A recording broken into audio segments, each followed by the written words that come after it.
Hello, my dear friends. I'm Dr. Vaishali Bharambe, Professor Anatomy. Today we are discussing the anatomy of pleural effusion. So here's a patient. He has 6-week history of severe coughing, low-grade fever, weight loss. He reports night sweats, fatigue, right-sided chest pain which worsens on deep breathing.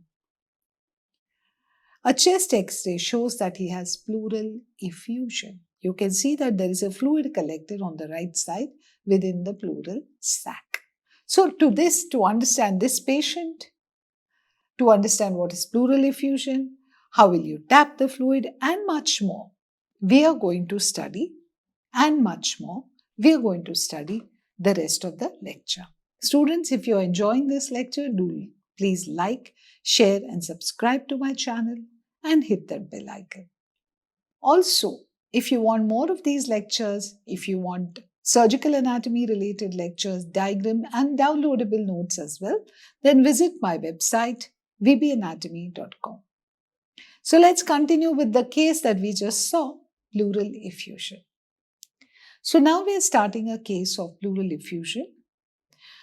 This is the applied importance of costodiaphragmatic recess. How so? Come. So when fluid accumulates in the pleural cavity, we call it pleural effusion. Basically, pleural cavity was a capillary space. Now you have allowed fluid to collect within it. You're calling the condition pleural effusion. But because the costodiaphragmatic recess is the lowermost part of your pleural cavity, the fluid actually collects there. Okay, so pleural effusion is first noticed in the costodiaphragmatic recess. Now, suppose you're examining your patient. You remember we percuss, right? So, as you percuss over the lung, you have the resonant sound. But when you come over the costodiaphragmatic recess where there is pleural effusion, the sound begins to come dull. Dup, dup. When you hit hard, you get a dull sound. Okay. But if your patient is lying down now, remember it's fluid, so fluid will move. So this is the place where there is shifting dullness. First dullness was here, now dullness is somewhere else as the fluid moves.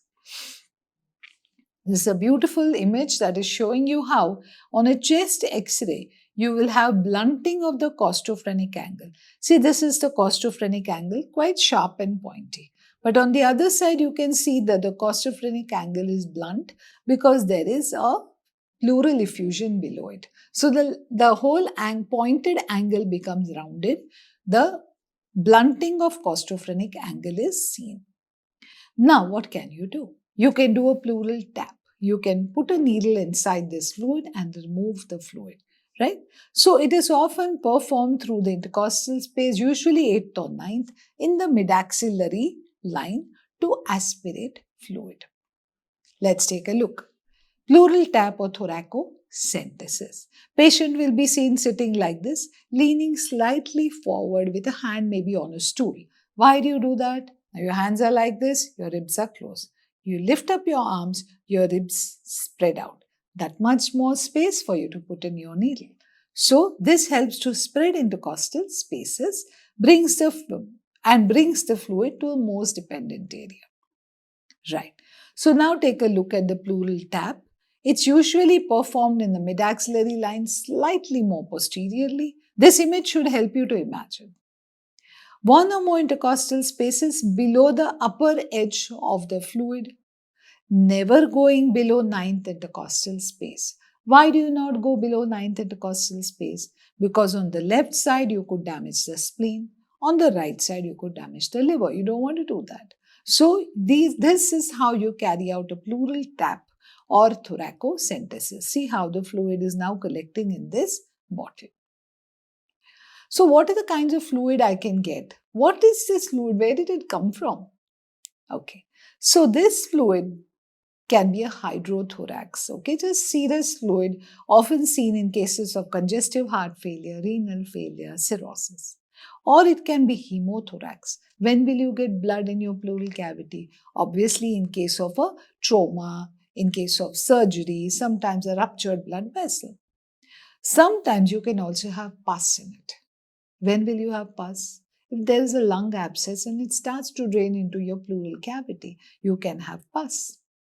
You can have chylothorax. If the thoracic duct is blocked and it just releases the fluid into the adjacent pleura, it can be chylothorax. It's comparatively less often seen.